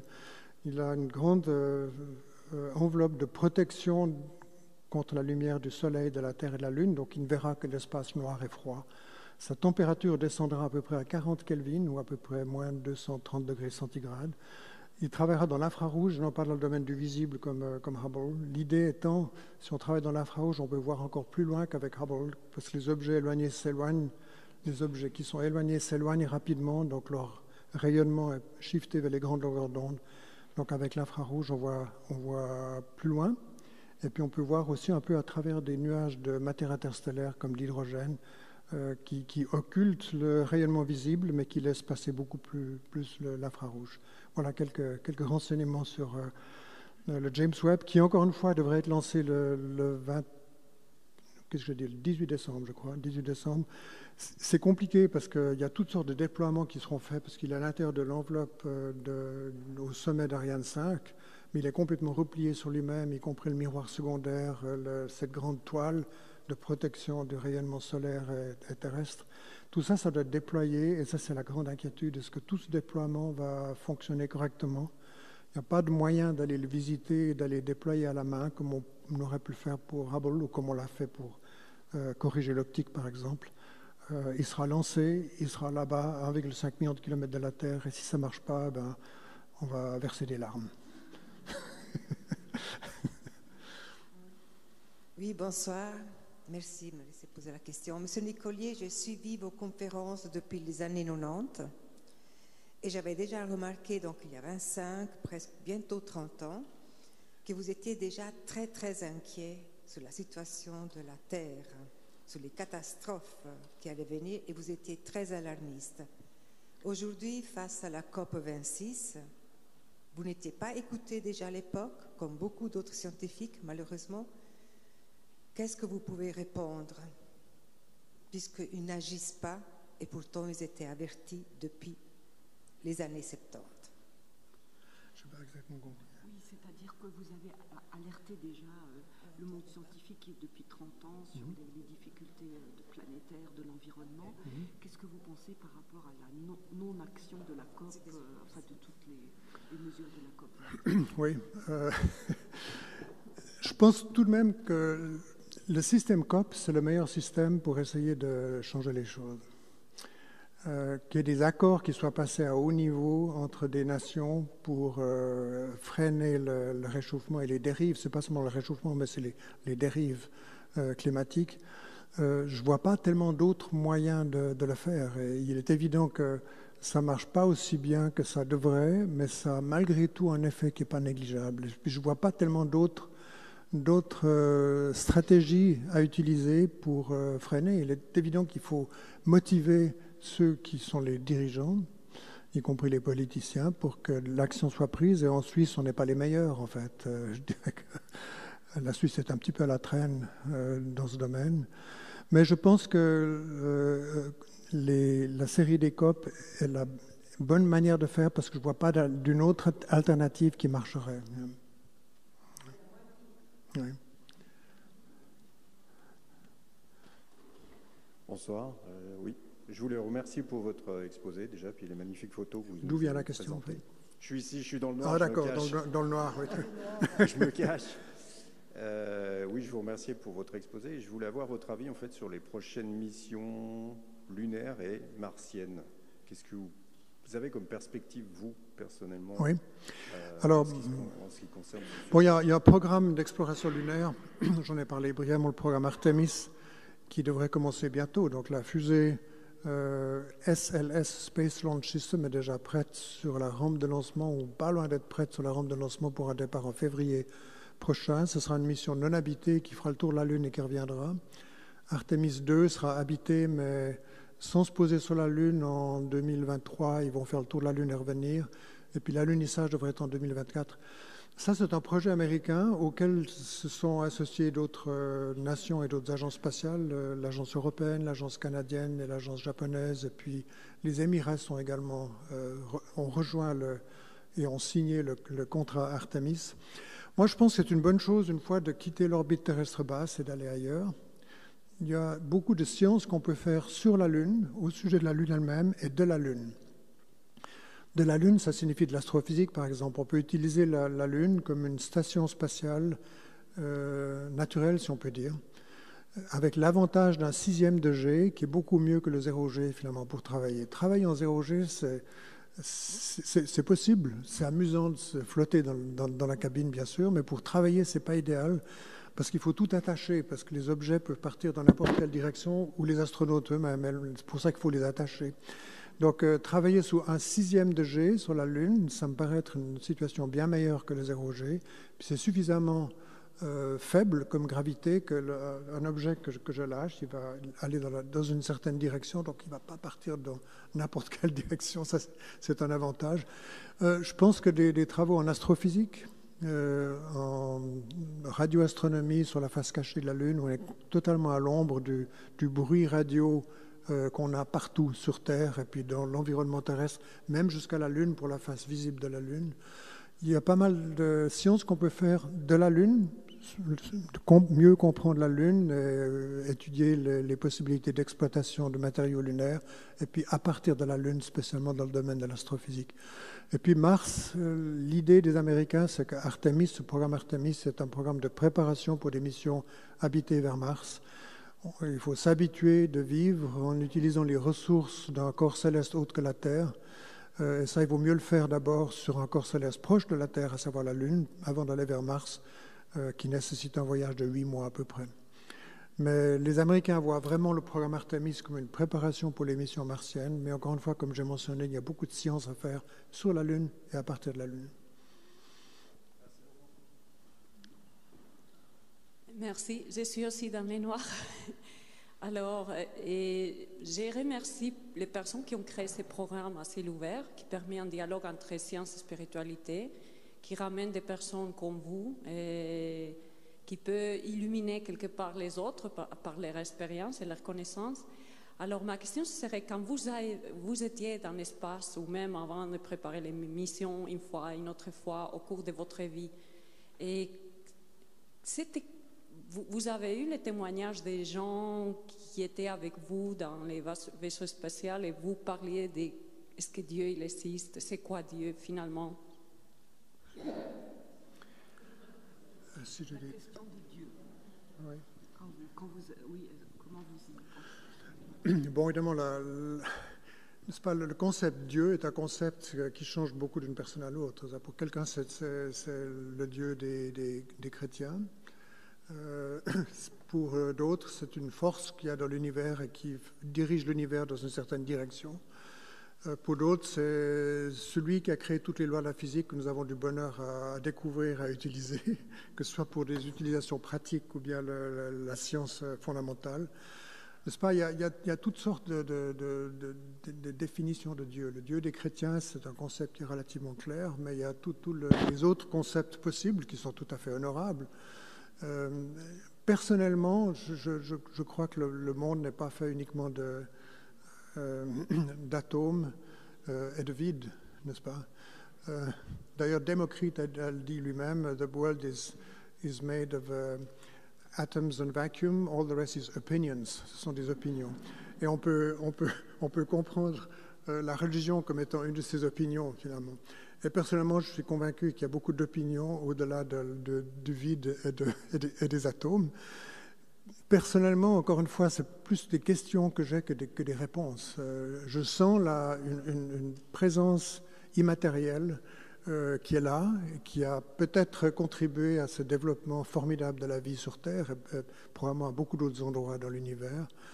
Mais je ne suis pas convaincu par le Dieu personnel, parce que finalement, il y a tellement d'inégalités, n'est-ce pas? Il y en a qui ont l'air d'être extraordinairement privilégiés, comme je le suis moi-même, et tellement qui sont très peu privilégiés, qui ont la vie dure. Donc ça me fait un petit peu hésiter avec le concept de Dieu personnel, mais encore une fois, c'est plus des questions que j'ai que des réponses. Mais une forme de présence divine, j'y crois absolument, et le monde n'est pas fait que de vide et d'atomes.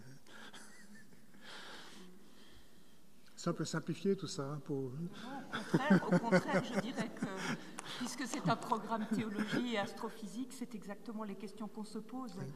La théologie, elle est précisément une quête tout autant La théologie, puisque le programme c'est théologie et astrophysique, la théologie est tout autant une quête précisément de ces questions. Qu'est-ce qu'on met derrière cette notion de Dieu et qu'est-ce que ça signifie voilà, je dirais c'est sûr qu'avec le regard de l'espace, ça paraît tellement provincial d'avoir, je ne sais pas, les nationalismes, les communautarismes, les séparations humaines, vues comme ça, paraissent tellement provinciales. Et finalement, on se demande quelle est la réalité et la nécessité de tout cela. Mais je pense que l'incroyable beauté, encore une fois, ce que j'ai montré, c'est un tout petit pourcentage de la beauté de la Terre et du ciel vu de l'espace. Mais lorsqu'on est face à une extraordinaire beauté, au-delà de tout ce qu'on peut imaginer, pour moi, on s'approche du divin, finalement. Pour moi, je le perçois de cette manière. Parce que lorsque vous êtes face à une telle beauté que vous en pleurez et que vous avez une émotion très profonde, pour moi, ça va en direction d'une forme de divinité. C'est assez extraordinaire parce que le psaume dit aussi, il y a un psaume qui dit, et c'était en 1000 avant Jésus-Christ, « Lorsque je contemple le ciel, ouvrage de tes mains, je me dis, qu'est-ce que l'homme pour que tu te souviennes de lui ?» Qu'est-ce que l'homme? Donc c'est exactement une question qui anime dans l'Antiquité la plus profonde. Oui, c'est une question qui anime dès l'Antiquité la plus profonde, le lien entre la beauté de la contemplation et les questions fondamentales de l'être humain. Alors, je ne veux pas vous prendre de temps. Oui. Moi, j'avais une question récemment. Il me semble que j'avais lu 2-3 choses sur la pollution spatiale et je me doute que c'est quand même un problème qui est peut-être plus récent que les missions que vous avez déjà faites, mais je voulais savoir si, au fil du temps, quand vous êtes allé dans l'espace, est-ce que vous avez déjà remarqué, souvent, je ne sais plus, je crois que on parle de débris, de satellites ou plus de satellites qui étaient en orbite de la Terre, et je voulais savoir un peu moins spirituel comme question, c'est vrai.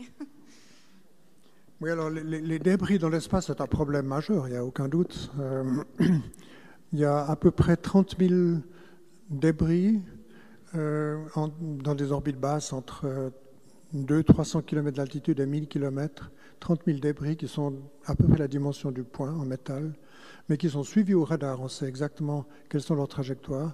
Ce qui fait que de temps en temps, avec la navette, on devait faire des manœuvres d'évitement, pas au dernier moment, mais plusieurs heures avant un passage d'un débris tout près de nous qui allait pouvoir être éventuellement une collision, parce qu'il y a toujours une incertitude.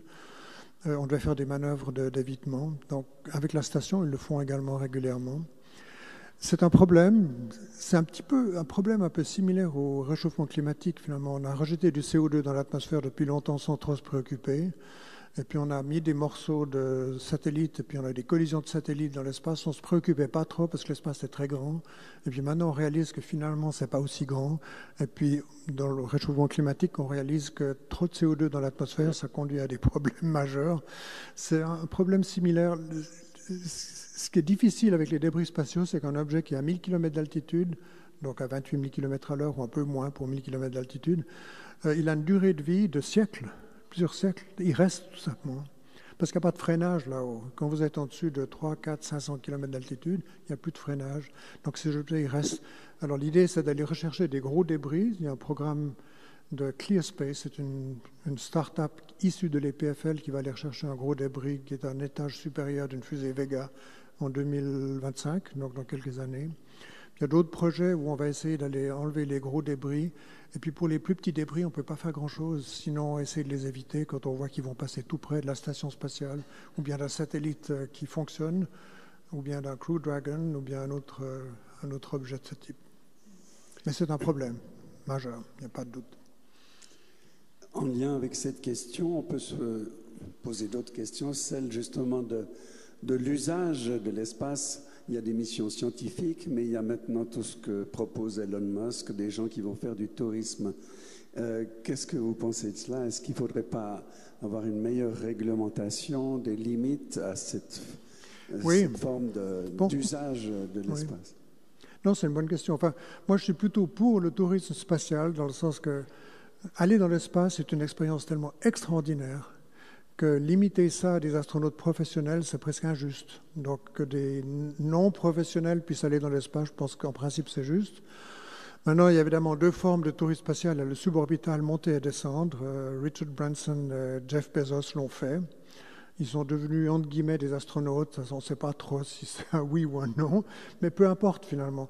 Je pense que tant que ça reste assez limité, parce que les gens qui ont des moyens financiers, ils peuvent les utiliser comme ils veulent, à condition que ça ne nuise pas à la société en général. Alors, tant qu'on a peu de ces vols, moi, je n'ai pas de problème. Je crois qu'on ne devrait pas en avoir. Il y a des gens qui vont faire, je ne sais pas, des vacances de plongée à Bora Bora. Ils utilisent également, ils rejettent un peu de CO2 dans l'atmosphère. Là, peut-être pour un vol suborbital, c'est un petit peu plus, mais pas tellement plus, finalement.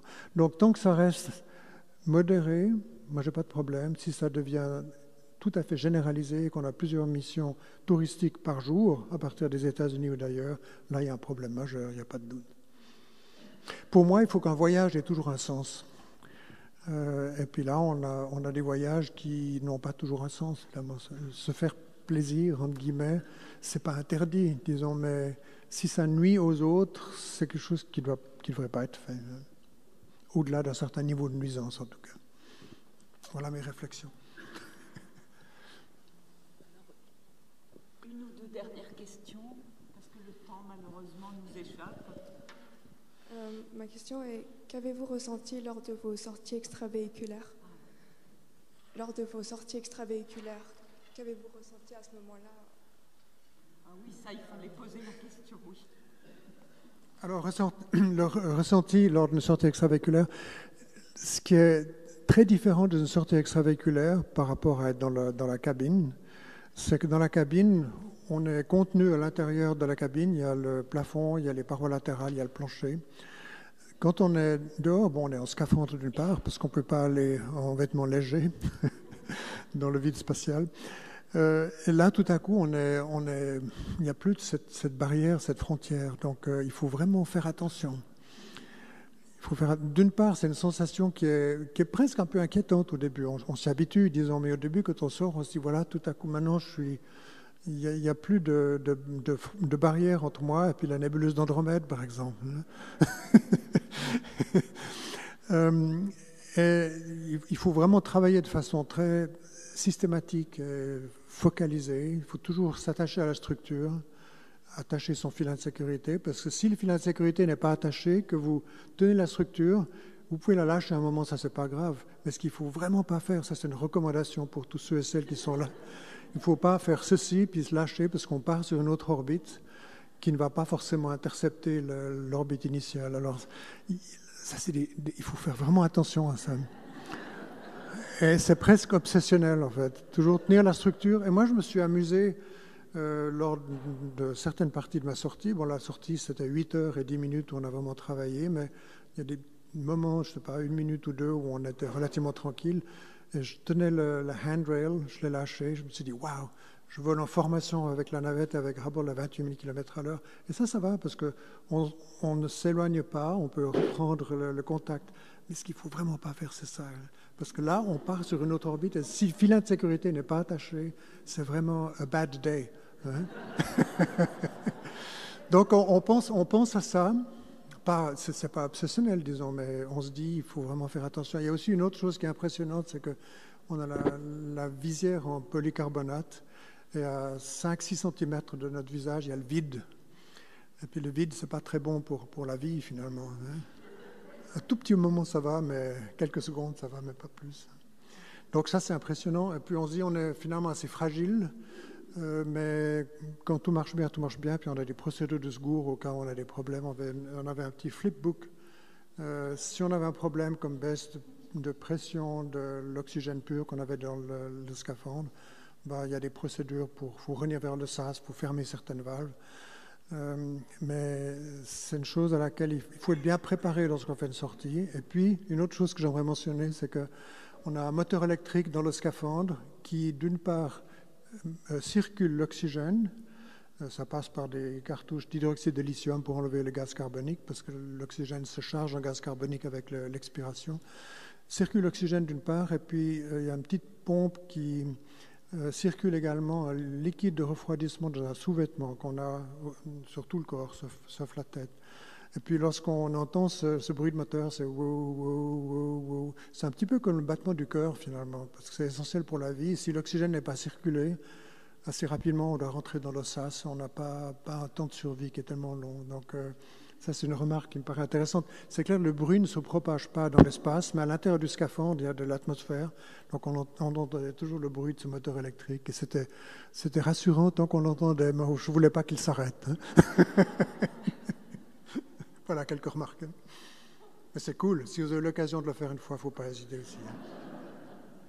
Une dernière. On sent quand même que vous êtes pilote, vous avez des nerfs d'acier. Je veux dire, il y a quand même aussi une personnalité derrière ce genre de réalité. Il y a aussi une personnalité derrière et voilà, une manière de vivre les choses. Oui, on s'habitue à ça finalement.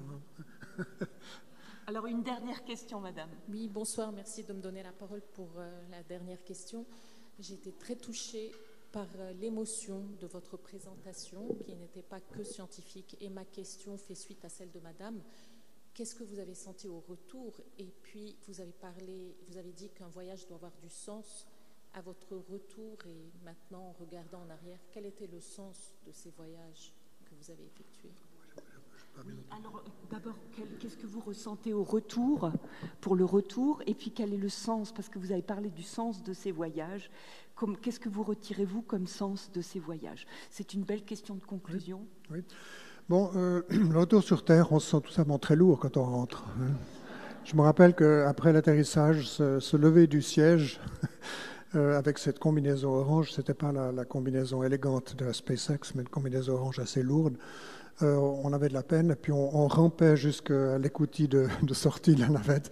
Donc, on se sent pas mal, disons, mais on se sent très lourd, et il faut plusieurs heures jusqu'à ce qu'on soit de nouveau habitué à la gravité. Et le verre de champagne après l'atterrissage, par exemple, il paraissait très très lourd aussi, alors que normalement, c'est pas tellement lourd. Et puis, le sens des missions, bon, je crois que je n'ai pas expliqué dans le détail, mais je crois que vous le comprenez sur la base de ce que j'ai raconté. On a certains objectifs qui sont des objectifs scientifiques, de découverte, d'exploration. On répond à la curiosité humaine, finalement. Le privilège que j'ai eu de pouvoir travailler sur Hubble, c'est un instrument magnifique qui nous révèle des processus physiques, des images également splendides d'objets dans le ciel. Avoir pu personnellement contribuer un peu à faire en sorte que cette machine continue d'être performante et de marcher, c'était pour moi une grande satisfaction. Je pense que c'est une satisfaction pour l'humanité en général. Et puis, rappelez-vous cette plaque sur une des jambes du module lunaire Eagle d'Apollo 11, « We came in peace for all mankind ». L'idée, c'est de rassembler l'humanité dans un esprit pacifique pour des recherches, pour des explorations, pour mieux comprendre notre monde, mieux nous comprendre nous-mêmes également, et toujours avec un handshake. Au début, c'était la guerre froide entre États-Unis et Union soviétique. Maintenant, c'est vraiment le travail ensemble. Et je pense que l'effet rassembleur de la recherche spatiale, c'est un élément extrêmement important, qui est tout à fait remarquable dans la Station spatiale internationale, en plus de la réponse aux grandes questions que nous avons sur l'univers et sur nous-mêmes.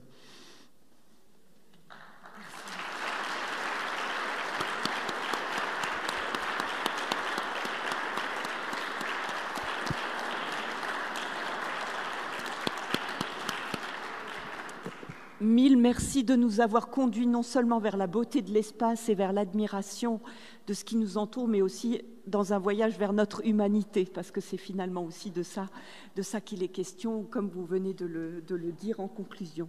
Un très grand merci à vous. Oh, vraiment, merci.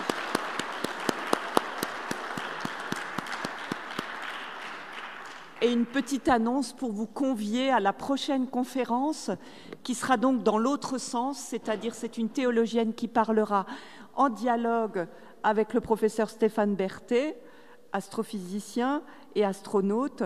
Alors elle fera une conférence, la professeure Anne-Marie Rainen, théologienne, le 8 décembre, sur la question Cosmos et rédemption, une enquête à la croisée de l'astrobiologie et de la théologie. Donc, cordiale invitation le 8 décembre, même heure, même lieu. Et bonne soirée. Merci.